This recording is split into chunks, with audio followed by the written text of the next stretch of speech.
ஆதியாகமம் 49ஆம் அதிகாரம் 22ஆம் வசனத்தை வாசிப்போம். ஆதியாகமம் யோசேப்பு கனிதரும் செடி, அவன் நீர் ஊற்றண்டையில் கனிதரும் செடி, அதின் கொடிகளிலே நாம் அந்த கொடியாய் இருக்க வேண்டும் என்று தேவன் விரும்புகிறார். Thank you Lord. கண்களை மூடி தேவனை நோக்கி பார்ப்போம். பேசும் பேசும் ஜெபம் செய்யும் போது ஆண்டவா பிரியமானதை இப்போ சொல்லும் செய்ய ஆயத்தம். Thank you Lord. Thank you Jesus. மகளே, கர்த்தருக்குள் நிலைத்திருப்பாயானால் நீ நிறைவான பலனை பெற்றுக் கொள்வாய். யோசேப்பு இயேசுவுக்குள் நிலைத்திருந்தான், நிறைவான பலனை பெற்றுக் கொண்டான். அந்த அனுபவத்திலே மகனே, உன்னை கர்த்தர் அழைக்கிறார். நீ நிலைத்திருப்பாயா?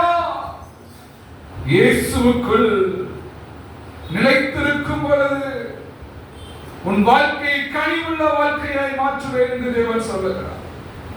Thank you Lord. Thank you Jesus. மகளே, என்னுடைய வாழ்க்கையை கனிவு என்று நீ புலம்பலாம். தேவன் பருவத்திலே அது பார்த்துக் கொள்ளப்படும் என்று விசுவாசத்தோடு கடந்து செல். கனி கொடுக்கிறதும் கனி கொடுக்காமல் இருக்கிறதும் கர்த்தருடைய கரத்தில் இருக்கிறது. நீ அவருக்குள் நிலைத்திரு. தேவன் உன்னை கைவிடுவதில்லை, உன்னை மறப்பதில்லை, உன்னை மறந்து போவதில்லை. மூன்றாவதாக சொல்கிறார், மகளே, திகம் தொலோரா ரிமிலிஸ்ரஹலமுக்கா,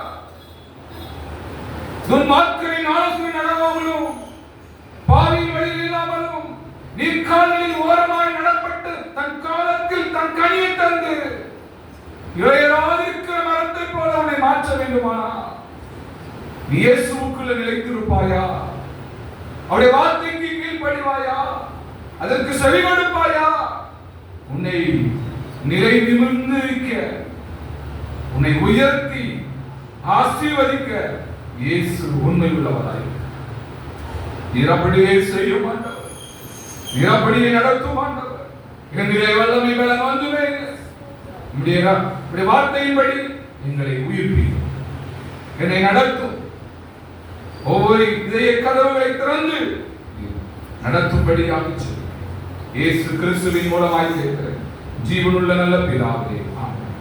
பாடுமா கரங்களை. நல்ல கனியோடா மரங்களா பெற்றுண்டு அக்கினியில் போடப்படோ. நல்ல கனியோடா மரங்களா பெற்றுண்டு அக்கினியில் போடப்படோ. ராஜா வருகிறா ஆயத்தமாவோ, இயேசு வருகிறா எதிரொண்டு செல்வோம். இயேசு வருகிறா எதிரொண்டு செல்வோம். மனங்களெல்லாம் நிரம்பிட வேண்டும், மலைகள் குன்றுகள் தகுந்திட வேண்டும். போனதானவை நேராகணும், கரடானவை சமமாகணும்.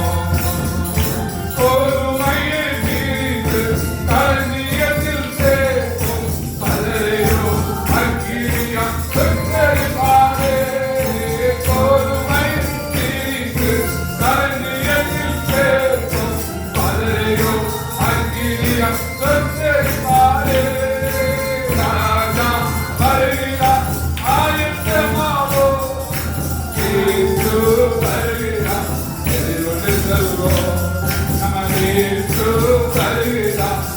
கொண்டு செல்வோம். பள்ளங்களெல்லாம் நிரம்பிட வேண்டும்.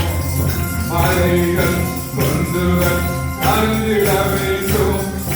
கோணலானவை நேராக கரடானவை சமமாகணும்.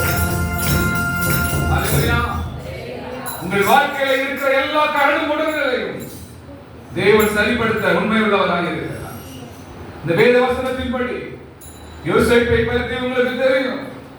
அது எல்லா காரியங்களையும் முடிந்த பின்பு தேவன் சொல்லுகிறார். ஆதியாகமத்திலே 49ஆம் அதிகாரத்திலே அந்த யோசேப்பை குறித்து ஆண்டவர் சொல்லுகிறார். என்ன சொல்லுகிறார் தெரியுமா? நான் வாசிக்க கேட்டது போல 18ஆம் வசனத்தை வாசிப்போம். 49ஆம் அதிகாரம் 18. கர்த்தாவே உம்முடைய ரட்சிப்புக்கு காத்திருக்கிறேன். யோசேப்பு காத்திருந்தான்.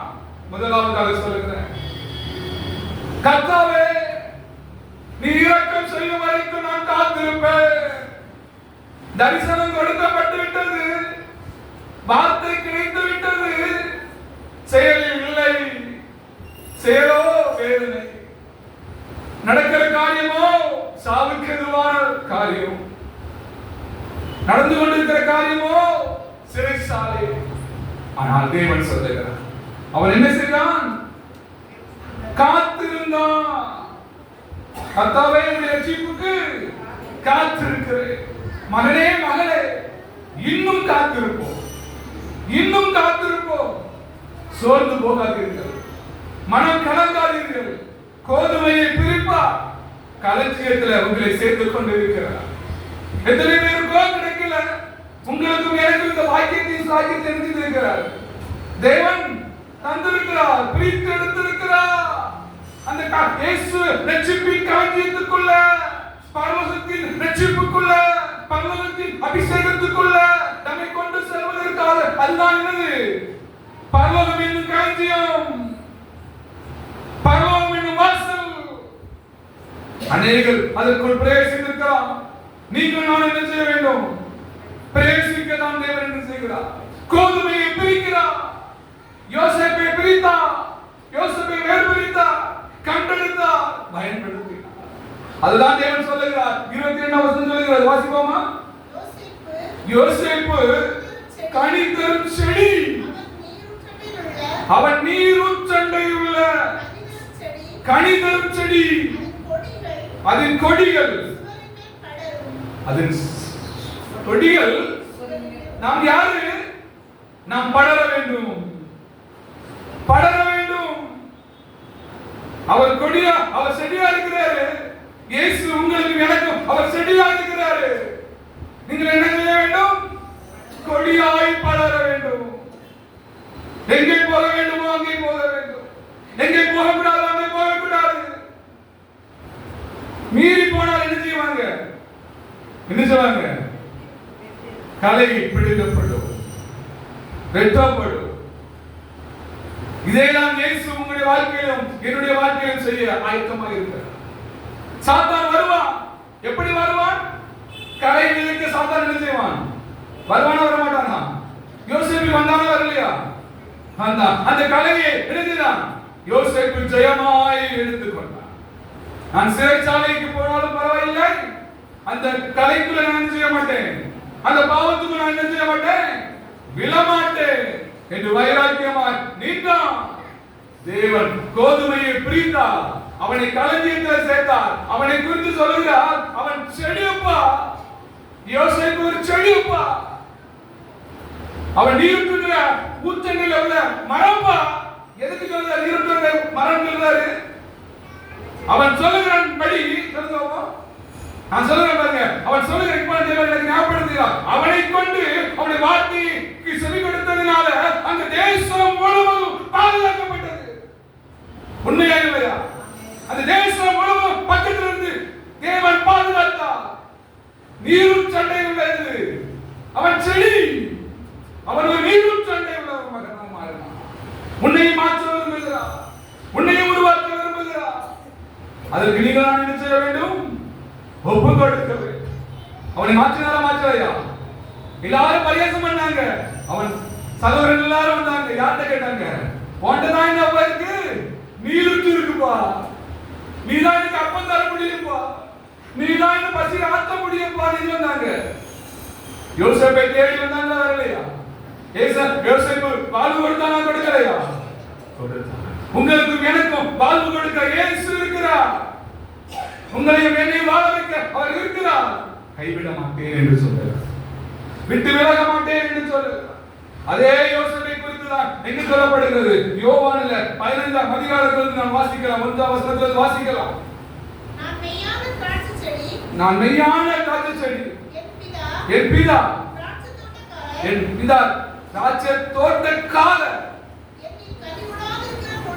என்னில் கனி கொடாதிருக்கிற கொடி எதுவோ அதை அறுத்து போடு. கனி கொடுக்கிற செடி எதுவோ அதிக கனி கொடுக்கும் வகையில் சுத்தம் பண்ண அவர் உண்மை உள்ளவராக இருக்கிறார். மகனே மகளே, உங்களுக்கு ஒரு சில பாடு வருதா? சோர்ந்து போகாது. உங்களை சுத்தப்படுத்துகிறார் என்று ஒப்புக் கொடுக்கிற 2வது பாயிண்ட் சொல்றேன். நீங்க நினைச்சீங்க சுத்தப்படுத்துகிறார் என்று தேவன் சொல்லுகிறார். ஒரு கஷ்டம் வருதா, ஒரு நெருக்கம் வருதா, ஒரு உபத்திரம் வருதா, ஒரு கண்ணீர் வருதா, தேவன் என்ன செய்கிறார்? சுத்தப்படுத்துகிறார். இன்னும் கொஞ்சம் இருக்கட்டும், இன்னும் கொஞ்சம் அவனை பார்க்கிறேன், அவனுக்கு நான் பாதுகாப்பு கொடுப்பேன் என்று உங்களையும் என்னையும் தேவன் என்ன செய்கிறார்? சுத்தப்படுத்துவேன் என்று சொல்லுகிறார். தேவன் என்ன செய்வார்?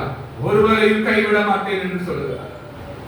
சுத்தம் உண்டு சுத்தமாக என்று சொல்லி சுகமாக்கி, ஐயா என்று சொல்லி சுகமாக்கி, என் விண்ணப்பத்தை கேட்பவரே, என் கண்ணீரை காப்பவரே, பதில் தருபவரே, சோதிடம் கேட்கையா. 3வது நான் சொல்லி முடிக்க போகிறேன். சங்கீதம் 1ஆம் அதிகாரம் 3வது வசனத்தை வாசிப்போம். அவன் நீர்க்கால்களின் ஓரமாய் நடப்பட்டு தன் காலத்தில் தன் கனியை தந்து இலைகளால் இருக்கிற மரத்தை போல் இருப்பான். அவன் செய்வதெல்லாம் வாய்க்கும். யோசேப்புடைய வாழ்க்கையில தேவன் செய்தார். அவன் செய்வதெல்லாம் வாய்க்கும். உன்னுடைய வாழ்க்கையில செய்ய வேண்டுமா? அதற்கு முன்பாக 2 வசனம் சொல்லப்படுகிறது.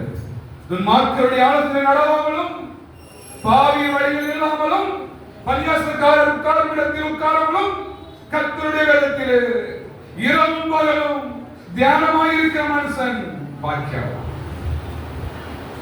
இதற்கு நாம் ஒப்பு கொடுப்போமா? இதற்கு நாம் அர்ப்பணிப்போமா?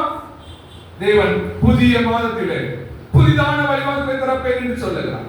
மகனே மகளே, உன்னுடைய புதிய கல்வி ஆண்டுகள் செல்லும் பொழுது சங்கீதத்திலே 1ஆம் சங்கீதத்திலே 1வது சொல்லப்படுகிற 2 வசனங்களை உன்னுடைய வாழ்க்கையில நினைத்துக்கொள். மகனே மகளே, உன்னுடைய தாயே தகப்பனே, உன் பிள்ளைகளை சொல்லிக்கொள்.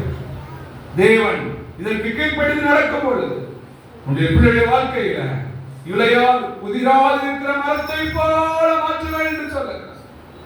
ஏன் இதற்கு விளக்கம் அநேக உண்டு. தேவன் இப்ப சொல்லுகிறான். சொல்லட்டுமா? ஒரு மரம் இருக்குன்னா எல்லா இலைகளும் இருந்தா நல்லா இருக்கும். கொஞ்சம் இலை பட்டு போச்சுன்னா அது பார்க்கறதுக்கு எல்லாரும் என்ன செய்வாங்க?